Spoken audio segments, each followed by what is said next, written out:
Um,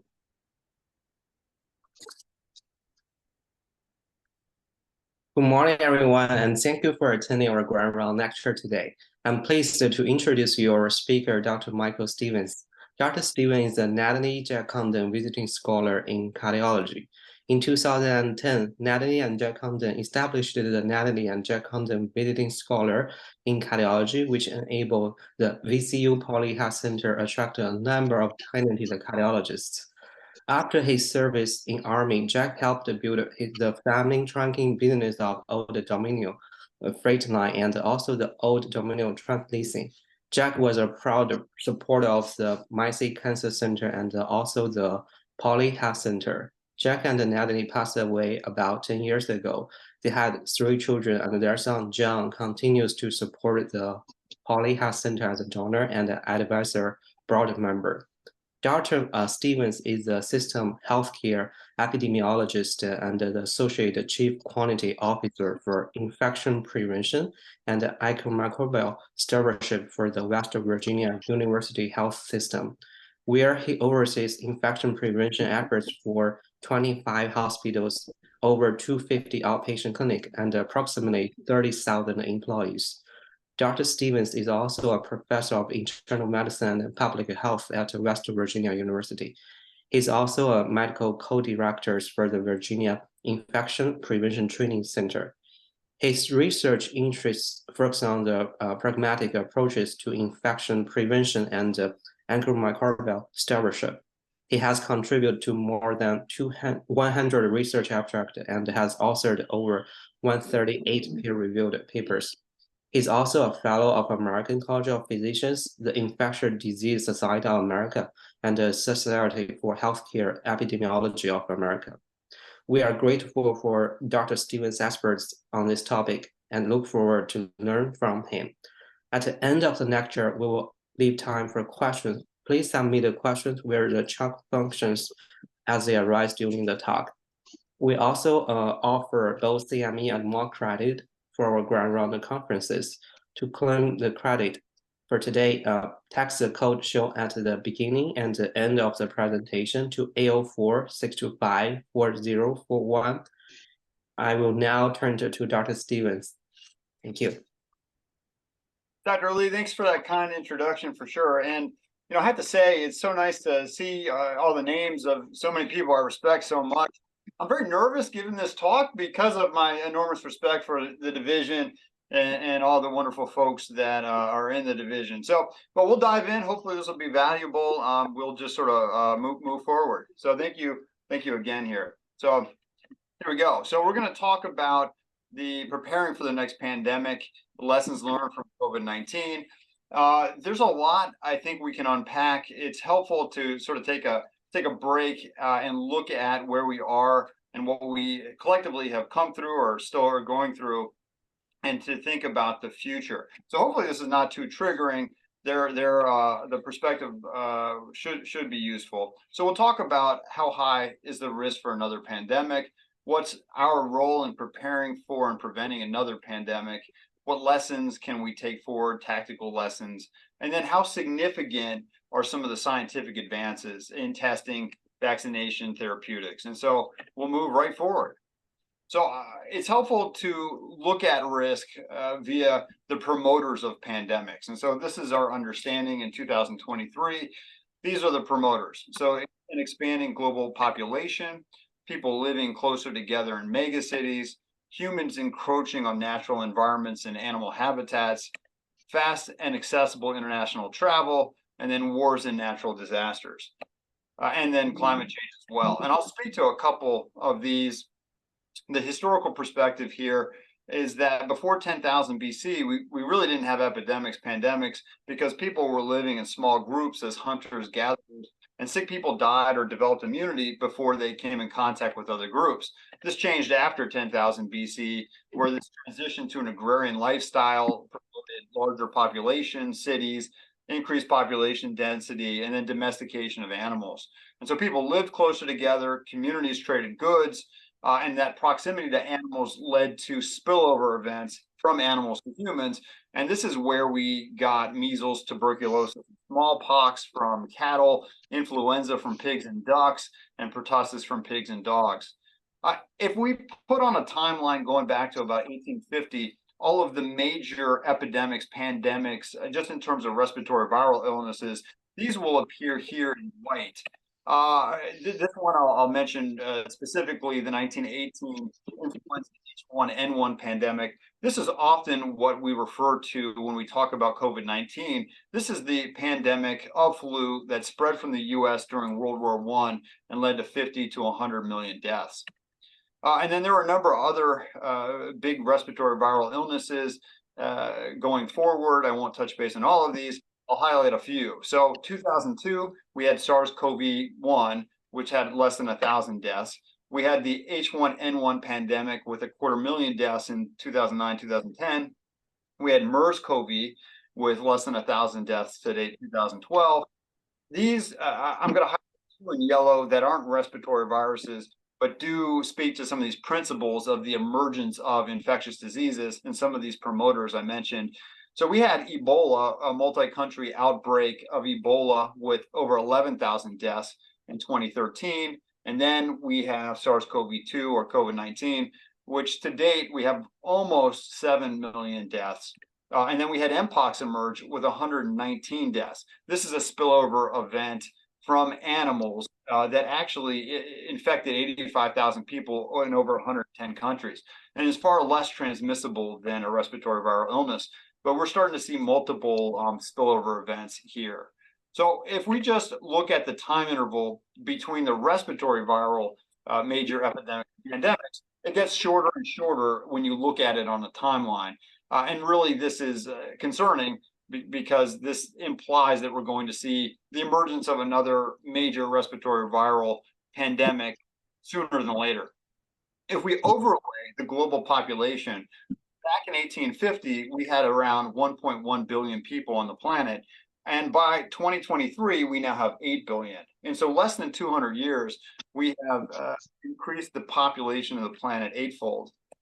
If you look at the number of people living in urban versus rural environments, in 2007, it was the first year in human history where we had more people living in cities than in rural areas. And it's projected by 2030, we'll have 43 mega cities of 10 million people or more. Most of these are going to be in developing countries. And so we have people living on top of each other in areas where there's limited resources to prevent the cross-transmission of diseases. This is just a perfect storm scenario where we're going to have the emergence and spread of viral illnesses. We also look at air transport. So back in 1970, we had 310 million individual passengers carried per year. And then by the time we got to the immediate pre-pandemic period in 2019, it was 4.56 billion.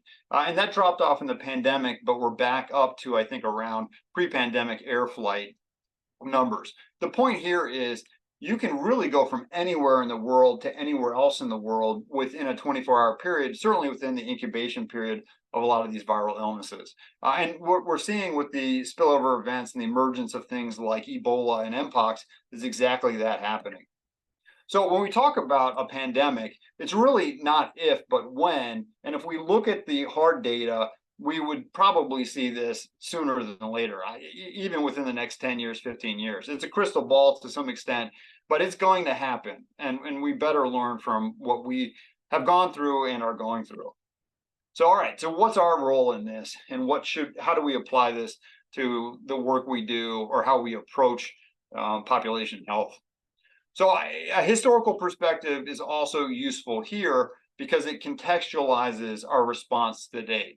And so the United States was established with states retaining significant power, and some localities within states maintain significant power as well.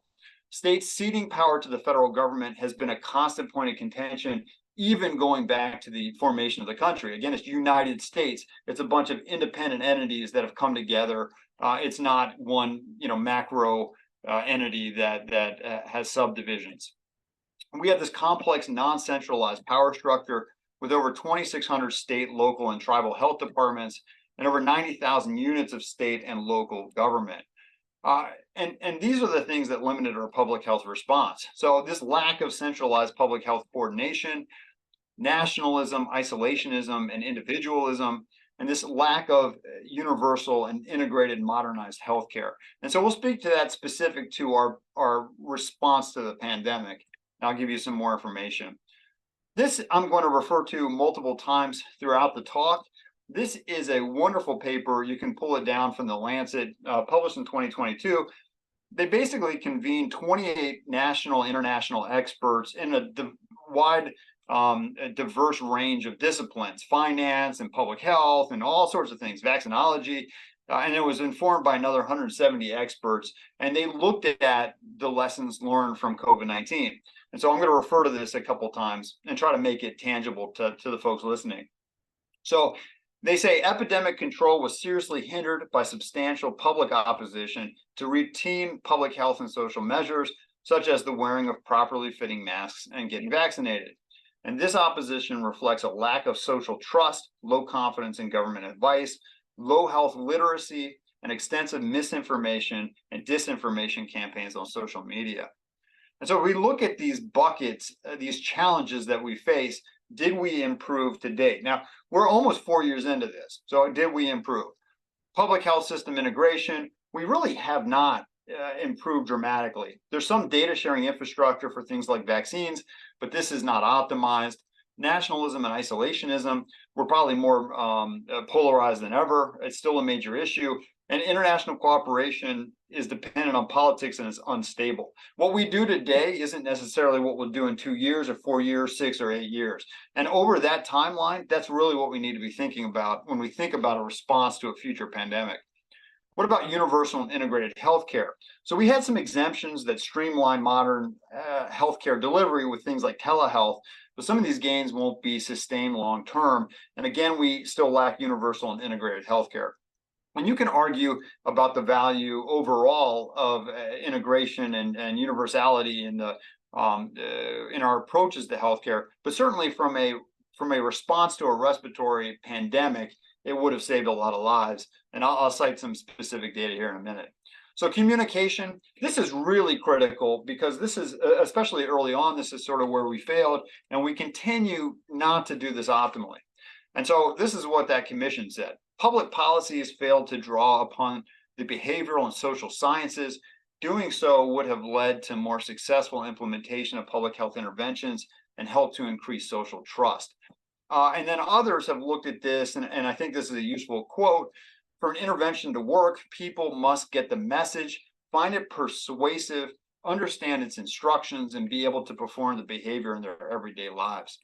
And I think everybody who is listening probably knows the great Dr. Richard Wenzel, Professor Emeritus and the prior chair of the Department of Internal Medicine there at VCU. He was prescient and I think really understood this early on. He said this in July of 2020.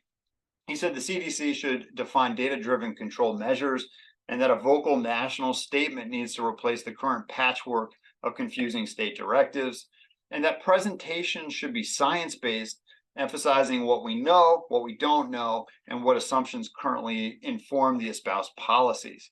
And so I'm going to highlight a couple of the ways that our communication may have been suboptimal. These are tweets from the CDC. And so this is February 2020, very early in the pandemic. And essentially, they're telling everyone they don't need to wear masks. And we probably knew better than that. Behind this, I think, was some of those pictures you saw out in New York where healthcare providers are wearing trash bags. We don't have PPE. There's no clear pipeline of PPE to deliver masks to healthcare providers. And so I think there was some mistrust in some of this messaging. In retrospect, we potentially could have just said, probably a good idea to wear masks if you can access them. Don't make a run on these. If you do, the people who are most at risk are not going to have them.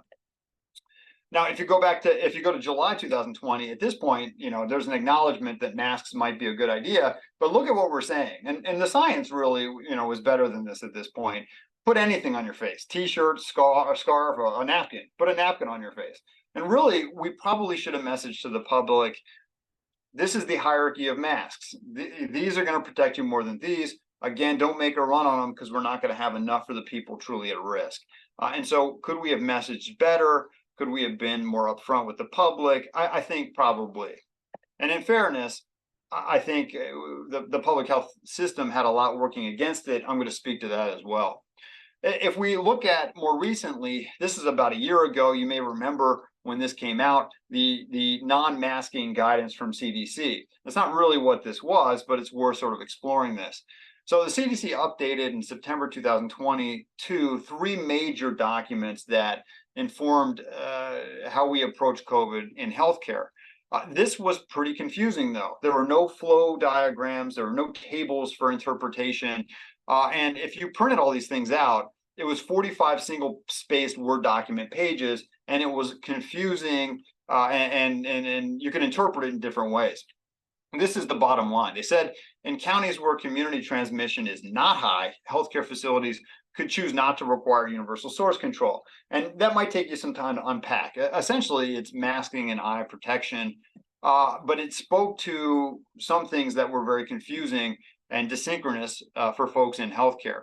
So basically, there was community level and community transmission. Community level is what people were supposed to use in the community to inform mitigation strategies like masking, but looked at your local capacity to be admitted to a hospital. Community transmission was what healthcare settings were supposed to use, and it was just new cases and PCR positivity. If you look at these two things, same time interval, red is bad, green is good. If you're in the community, it might look like things are pretty good. Clearly, things are not good if you're in the healthcare setting. But this was pretty confusing to folks. And so it's worth noting that when this advice came out, we did a survey. We looked at folks that are actually sort of overseeing infection prevention in healthcare settings, and 97% said they weren't going to act on this advice. That never would have happened prior to the pandemic. If the CDC said to do something, almost universally it would have been accepted. And so we really have to ask what's changed in that scenario. The big reasons people said they weren't going to do it was 91% were worried about other seasonal respiratory viruses, and 73% were worried about the impact on employee staffing, because we still have a national crisis with healthcare worker staffing.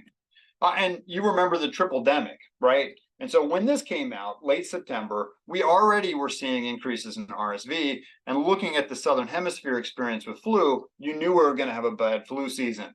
So that wasn't the time to de-escalate masking. And anecdotally, facilities that did do this had to reinstitute masking, and it's unclear to what extent, how many people ended up getting infected, when we probably should have been more tactical in our guidance. And behind that was a real question: why did it come out when it did? Was it politically motivated? Was it based on the best science? Again, hard to say. Another example would be the employee return to work. And so this is also very confusing. There's a complex algorithm you can follow. If you test, you can come back. If you're a healthcare employee, you can come back to work before day 10 if you test negative. A lot of people bring people back at 5 days, and the CDC allowed this if it was needed to mitigate staffing shortages. All this sort of went away, this idea of conventional and contingency and crisis standards, after the end of the public health emergency in May, and I'll speak to that. We again surveyed folks and said, well, what are you doing? This was back in March, and 84% weren't following CDC guidance. 88% were bringing people back at 5 to 7 days. No one had had any increase in cross transmission. And here we are a full year plus later. We've declared the public health emergency is over, and we still haven't received updated guidance from the CDC. This impacts a lot of healthcare workers, and it's a big deal to bring somebody back at 10 days versus 5 days with our staffing issues. And so where's that tactical guidance? So what's our role? What can we do about this? So the first thing is just to be aware of the strengths and the limitations of the U.S. public health system. And then with COVID-19 specifically, you really want to be aware of what the surveillance data are that are available, because they're not the same as what we had a year ago, 2 years ago. So let's talk about that. Everybody knows that the public health emergency ended in May for COVID. And what does that mean? I'm not going to go through this in full detail, but I will speak to some of the data changes. On the left is what's left, on the right is what's gone. Let me make it easier and just take it and put it in a table. In red are the changes. So what do we still have? We have data that are county level data for tracking severe COVID infections. These are folks admitted to the hospital and diagnosed with COVID. The difference, so this is our most robust data set. Hospitals are still required to report this through April 2024, but the data shifted from daily to weekly reporting. And so we're seeing some of these data, but they're lagging several weeks. Remember, what's happening in terms of hospital admissions always was lagging 2 to 3 weeks behind what happens in the community. And these data are lagging even further because it's now being reported weekly. So your data that you're seeing may be 3 to 4 weeks old. COVID deaths is now just coming from where we see all of our national death statistics. Test positivity, this really is a much smaller data set now. It's coming from this national respiratory and enteric virus surveillance system. It's 450 labs that voluntarily submit data. Wastewater surveillance, I think, is a silver lining of the pandemic. Well, I'll talk about that independent of this. And then vaccines administered, data are being updated monthly, but we don't have a good handle on this, the uptake of vaccines anymore. I'll speak a little bit to that. So what can clinicians do? So really, it's kind of on us to evaluate public health guidance specific to infectious diseases when a crisis is occurring. Many people who are going to sort of leave that very robust environment you have at VCU and practice in other places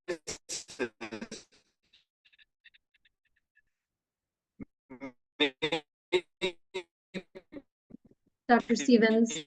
important. And these are the things with, yeah, Shannon? Sorry, the connection had gotten a little wonky for a second, but it sounds like it's okay now. It's stable now. You still there? What did I leave you with? I mean, it's like overwhelming amount of. It's fine, Shannon. Can you hear me? Okay. Yes. Thank you. Sorry. We all just needed a COVID break here. It's too much COVID. It's way too much COVID. All right, well, I'll bring it back. So basically, these are the three things. If we're asked to communicate messages in the future, we have to synthesize and process the information and really be transparent with folks about what we know, what we don't know, and what assumptions are informing the guidance that we have. Now, this is where I think we need to engage our professional organizations, local, regionally, nationally, because the reality is you're not going to have time to do all of that, right? But national organizations can work on our behalf to do this, and I think this can be very useful. I think clinicians should advocate for strong, tactical, and expert responses from their professional organizations during crises. And then also, I would argue, should put infrastructure in place now to longitudinally assess risks and to provide useful, practical, pragmatic, valuable communication out to their membership with regular updates. Are your national organizations doing this? What's the Medical Society of Virginia doing? We should have people doing this that are relatively politically independent. We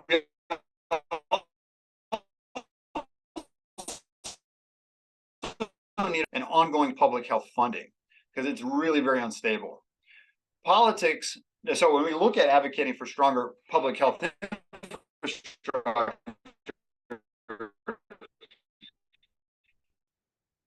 politics and what the strengths and limitations of our public health system are. And advocate for a stronger, more coordinated U.S. public health system, a stronger, more independent CDC, and continuous investment in public health infrastructure, surveillance, testing, and vaccine development. And again, a lot of this we can do via our professional organizations. You all have an amazing infection prevention team there. This is the team circa 2018. You have something like 10 frontline infection preventionists, and in various capacities around the health center, you've got 5 trained healthcare epidemiologists who are physicians. And so you have this robust, amazing team, but in a lot of places you're not going to have that. And so truly, even before the pandemic, there were not enough trained infection preventionists in the U.S. These folks really need on-the-job training. It can take 3 to 6 months to recruit someone and another 18 months to train them. One survey from 2019 revealed that a quarter of programs in the US had an open position, and 40% of the workforce was nearing retirement in the next 10 years. This was pre-pandemic. Now we have burnout and a lot of attrition of healthcare workers, and it's probably worse. And so who's going to do the work? We also need more ID physicians. And so 80% of US counties don't have an ID physician. 208 million people in the US live in counties without or with low ID physician coverage. And this is a real issue if we want ID physicians to lead these programs. 44% of ID fellowships were unfilled in the 2022 match, and there's no accredited fellowship or certification within healthcare epidemiology. And so really, does it need to be an ID doc? Maybe not. It could be a hospitalist or somebody else, cardiologist, with an interest in epidemiologists and leading these efforts. But we need to figure out how to train folks so that we know everybody is doing things to a certain standard. So I will throw this out there too. Obviously you can't see a show of hands or anything, but I just ask you, what is it?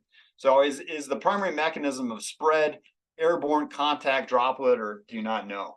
So get your answer in your head, and then maybe it's 5. It depends. We don't really know yet. And why are we 4 years into a pandemic and we don't know this sort of very basic thing?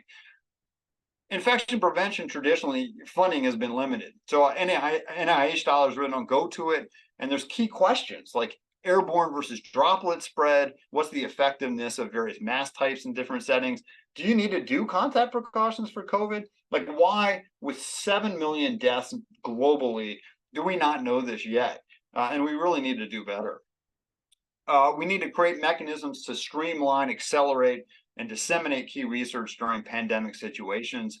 So I'm going to throw this out there, okay? So I was told to make this relevant to cardiologists. I'm very grateful for the people remaining in the group here. So this is a picture from VCU, from the Beat magazine. This is I'm sure, multi-million-dollar new EP lab. Very robust, state-of-the-art. Instead of this being a patient, let's make this like a public health challenge, and let's make this healthcare worker somebody who's working in public health trying to address the challenge. And this is a real analogy. So they don't have real-time data. Okay, so forget that. You're going to have to act without real-time data. If you ever see it, it's going to be 3 or 4 weeks old. You take away the things that they need to protect themselves, like or the people that they're counseling, like PPE and that sort of stuff. Infrastructure's gone. In a lot of public health departments, you're going to find buckets on the floor collecting water drips from the ceiling because they don't have infrastructure. You have a bunch of angry people yelling at you, sometimes threatening your life, sometimes threatening the lives of your family. Oh, and now we have legislation in over 50 US states that actually makes it harder for you to do your job. So you really can't act. And this is a real analogy. So my point with a lot of this is not to badmouth the heroes that are working in public health. They are, if they're still doing it at this stage, 4 years into a pandemic, there's something special about them, and they're doing fantastic work. But we've created a structure around them that prevents them from being truly successful, at least on the level of the population. This is a true thing. Over half of states have rolled back public health powers during the pandemic. This is a real issue. So let's say we have another respiratory viral pandemic. Your public health system is not going to be able to do things like have mask mandates, quarantine, isolation, and they're going to have to go to the state legislatures and petition for this. And you can imagine how successful you'd be with that in real time. And it's leading to problems with things like the emergence of measles, which can have catastrophic morbidity and mortality. And so really, we've gone backwards during the pandemic in some ways. But what do we need? So let's just say, what do we really need? So we got the challenge, did we improve initially? What we really need is in red over here. So public health system integration, if we're going to have an optimal response to a future respiratory viral pandemic, we need local health departments to cede power to states. So states don't have ultimate control over every single county in a lot of the US. We need states to cede power to the federal government. We need a politically independent CDC. The CDC director does not have to be a political appointee. This could be a career public health person who is more insulated politically. Nationalism and isolationism, We need international cooperation and investment that's stable and not subject to temporal politics. Again, our response can't change every 2 years, and our investment in public health can't change every 2 years if we're going to truly have a coordinated, optimal response. And we and other countries have to cede some power to the WHO. And this universal and integrated healthcare, we need some baseline form of a universal healthcare providing equitable access, and we need an integrated, modernized EMR. But just speaking to this, it's beyond the scope of this presentation to go into this in great detail, but these folks looked at this, and just in 2020, if we had had a single-payer universal healthcare system in the US, we would have saved over 200,000 US citizens and saved $40 billion, essentially. And so this can be modeled out and looked at.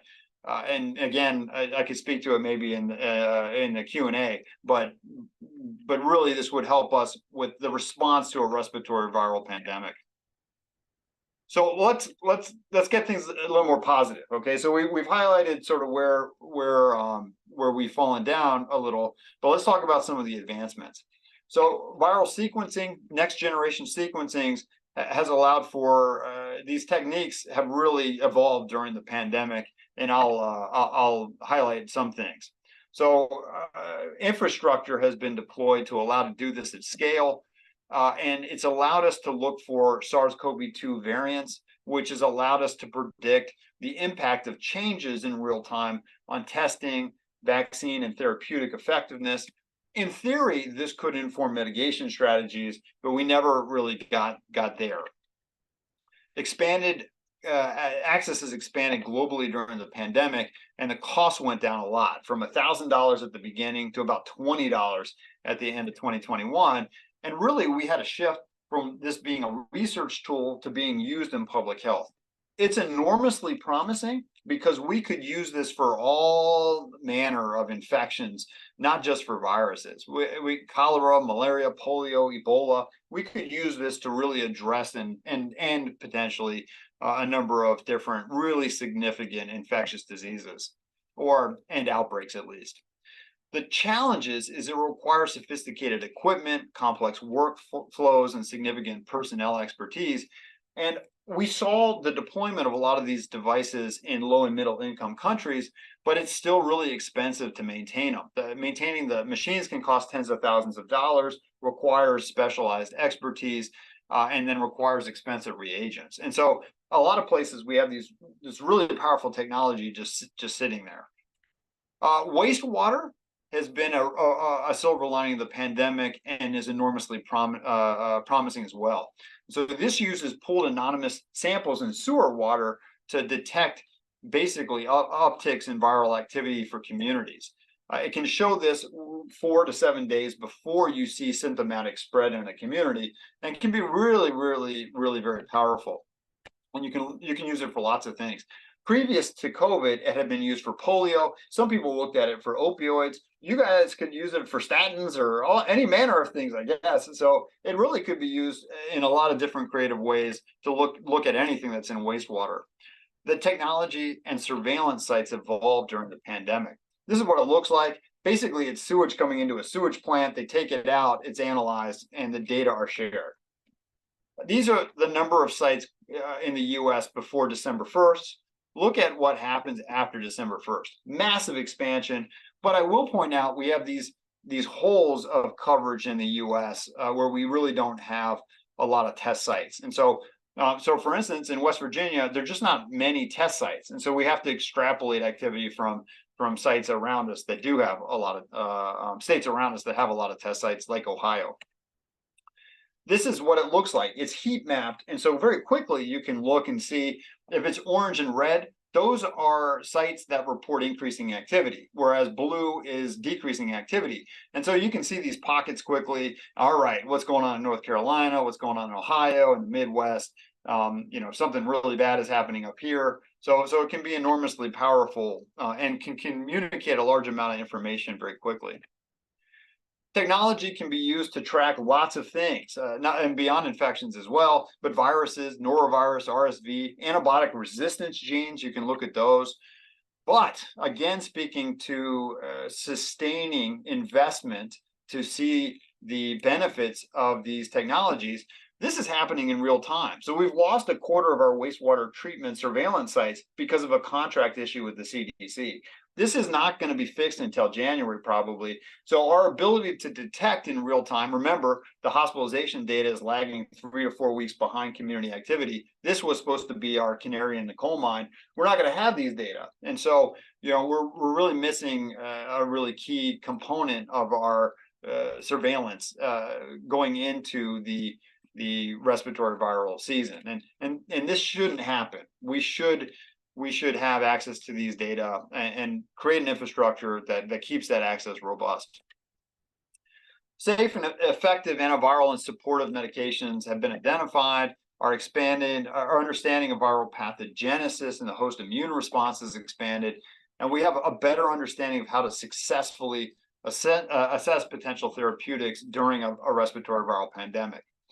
Best practice models for pragmatic research have also been identified, the recovery trial being a great model. So by March 2022, they had enrolled over 47,000 patients from nearly 6 countries and had identified 4 effective therapies, including dexamethasone.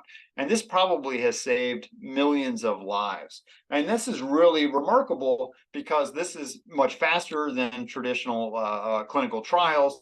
And it looked at targets that people could access, cheap, widely available. And again, these folks should be applauded because they probably have saved millions of lives via the identification of dexamethasone. I do want to put out a shout out to Antonio Bate and Ben Van Tassel with the early response to COVID.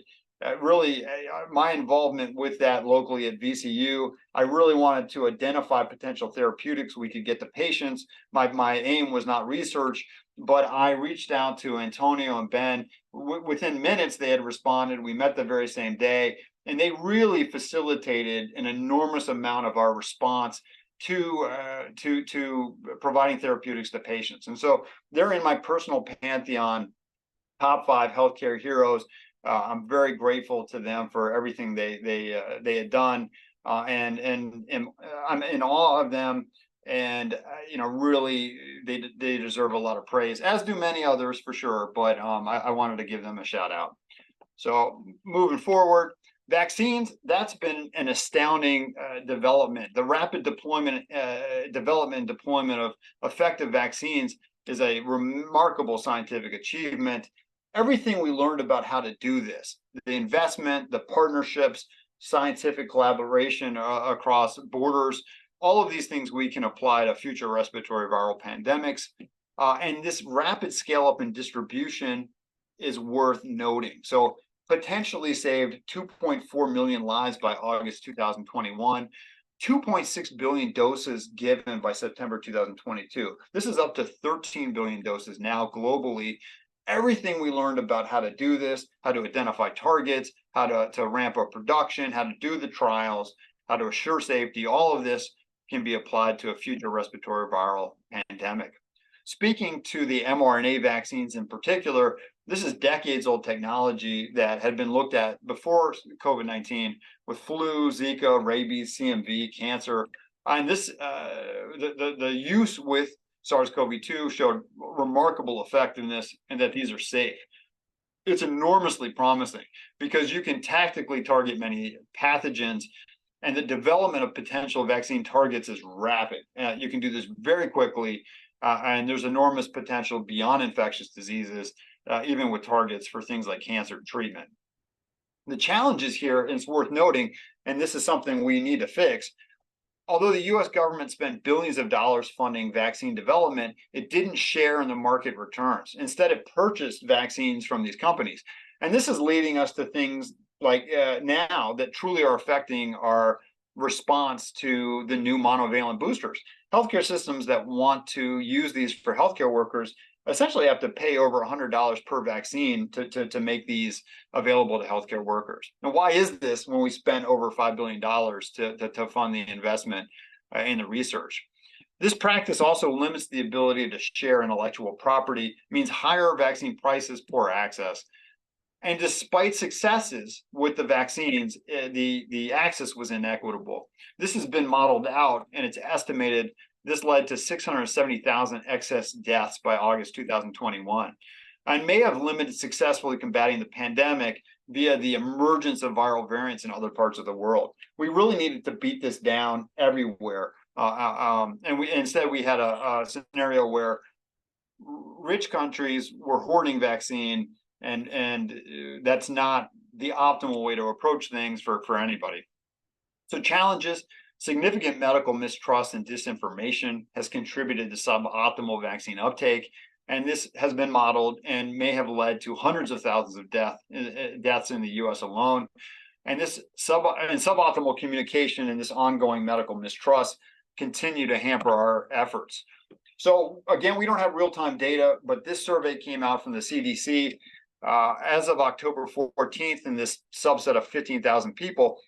For the monovalent vaccines that were released in September, only 7% of adults and 2% of eligible children had received it. And we look at the people who really need it, 75 years of age and up. Only 20% of that population had gotten a booster. 65 years of age and up, only 20%. And so that's a huge, that is discouraging, to say the least, when we have a life-saving therapy that's widely available and that people don't want to take it. And so we really have to ask what's going on with that. In that same survey, 34% of folks said they weren't going to take it and they wouldn't give it to their children. So final thoughts. Okay, we're right on track. Successful suppression of the virus in a population requires this concept of prosociality.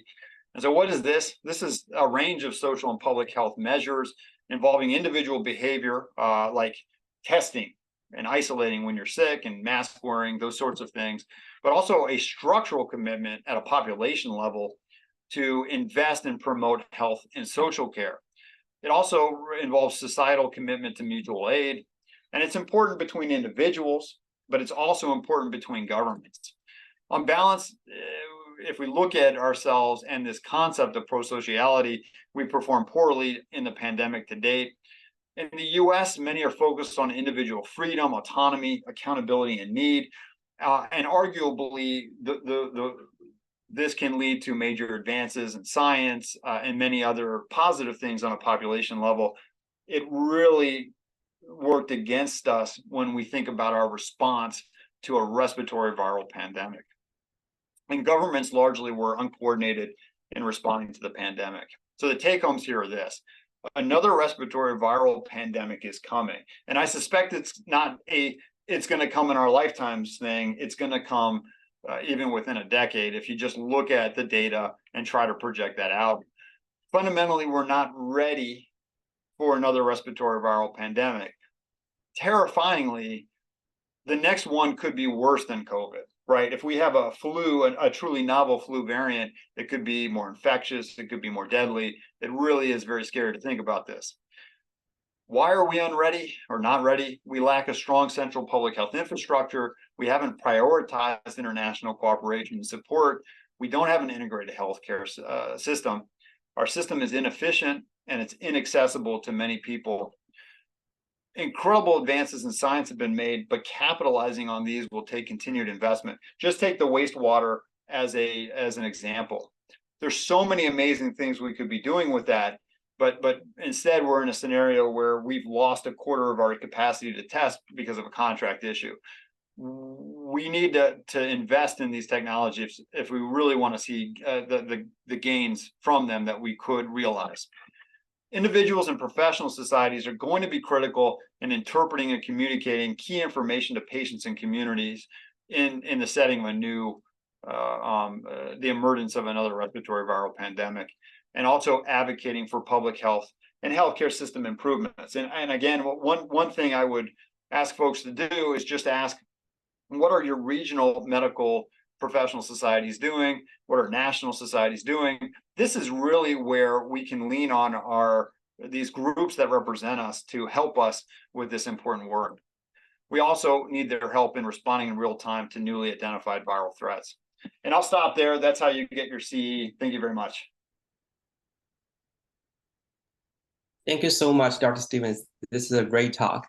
And It's okay. So now we turn to some questions. I do have a quick questions first. My question is like, what's the value you think, of the recommendation from CDC of other country other than United States, especially when there is a discrepancy? Because I was in China during the initial outbreak of COVID, and I wear the mask for the first like 3 weeks, and got reported 3 times to my program directors because I'm wearing a mask. I'm just wondering, like, because like different countries may have a different evidence, and how we see the recommendations from like different healthcare. Thank you. Yeah. Yeah, I think it's a really good question.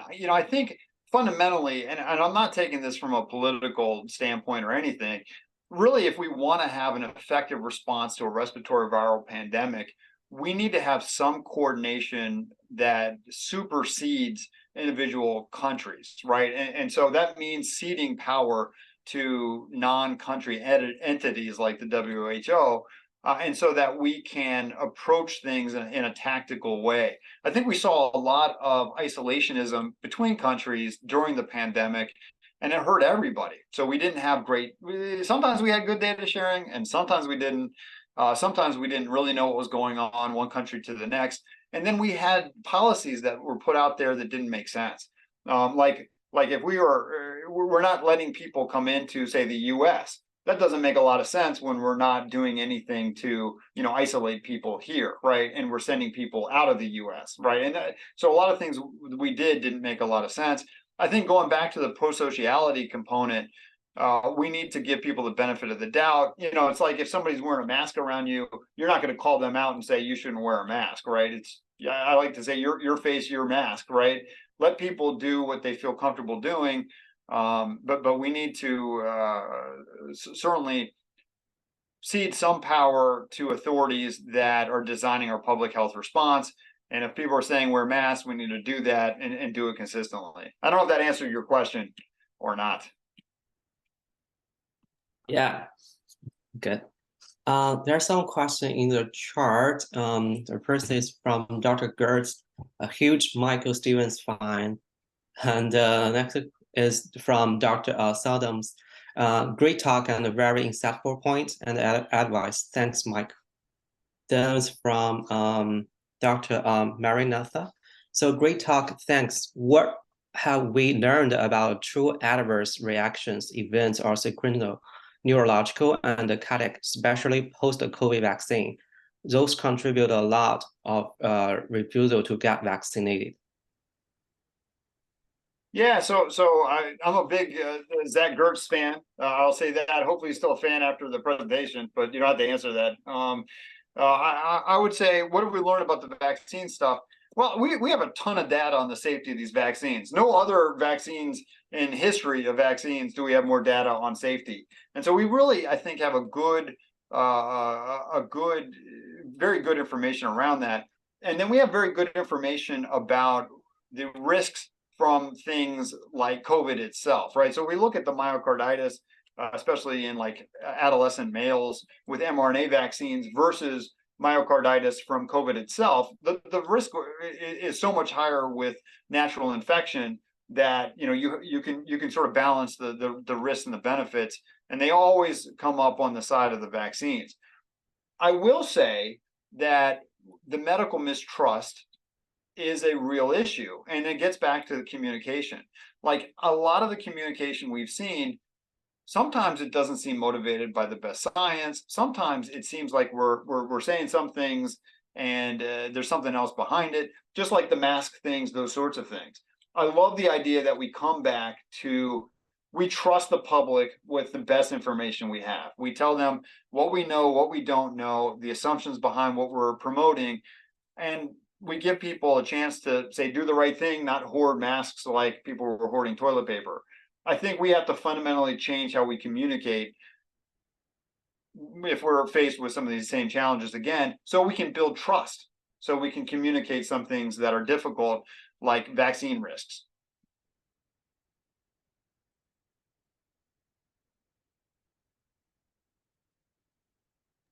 Peng Yang, you're on mute. Yeah, next question from Dr. Henley. My great presentation, and thank you for all of your service questions. For those that experienced the COVID infection, do we know how this translates into immunity and how it should impact when one should receive subsequent vaccinations? Again, many thanks, Greg. Yeah, Dr. Hunley, I think that's a really great question. I think what we've realized is natural immunity and vaccine immunity probably wanes within 6 months. And the virus is changing, so that really we probably would need vaccines that are updated every 6 months. We're probably going to get a vaccine that's updated every year, sort of following the flu perspective. There's probably some cross immunity and protection, even from old infection, but your Delta infection isn't really going to prevent you from getting infected against Omicron. You're going to get infected. Maybe you're not as sick. The real question then is translating into, what about long COVID? What about prolonged post, inflammatory syndrome type things? Hard to say. But I would say the bottom line is get vaccinated. If you have a history of infection, you've been vaccinated, just staying up to date with vaccination is critical. In terms of timing, I don't know that anybody really knows the timing. 2 weeks, 6 weeks, 3 months, no one really knows. You're more likely to have a big, robust immune response and feel sick with the vaccine, but that's not necessarily a bad thing immunologically. Got it. We have a question from Dr. Abadi. Wonderful presentation, and thank you for all the hard work you did for all of us. A question: should we doing anything different for seasonal influenza? Yeah, I think with seasonal influenza, the key is to look at what's going on in the southern hemisphere and tactically decide when you want to vaccinate a population, your patients, yourself. Looking at the southern hemisphere experience this flu season, you'd sort of predict we'd see flu start flu rates to go up in the U.S. in October. We didn't really see that. We're starting to see them go up now. And so, I think you get vaccinated. Vaccines for flu prevent flu about 50% of the time. They may curtail more severe infection. We need better flu vaccines, truly, but get vaccinated is the best we have. Reduce presenteeism. If you're symptomatic, you got rhinorrhea, you got a sore throat, you're coughing, you may not feel that sick, but you may get the people around you sick. So you really don't want to come in and get everybody sick until you're screened. So I would say that. Right. See if there are any more questions. Right. Thanks you again for sharing your expertise on the COVID pandemic. And I think we are almost approaching the end of the presentations. And thank you everyone for joining our great grand lecture. Can I ask one more question? Yeah, sure. Since we have time. Mike DeSantonio Abate, what is the recommendation at this time for antivirals in patients who are symptomatic with COVID? Oh, yeah. So antivirals, certainly people who are at risk will benefit from antivirals, at the right time interval after infection, right? So Paxlovid is really the go-to outpatient, even inpatient if they're not hypoxic.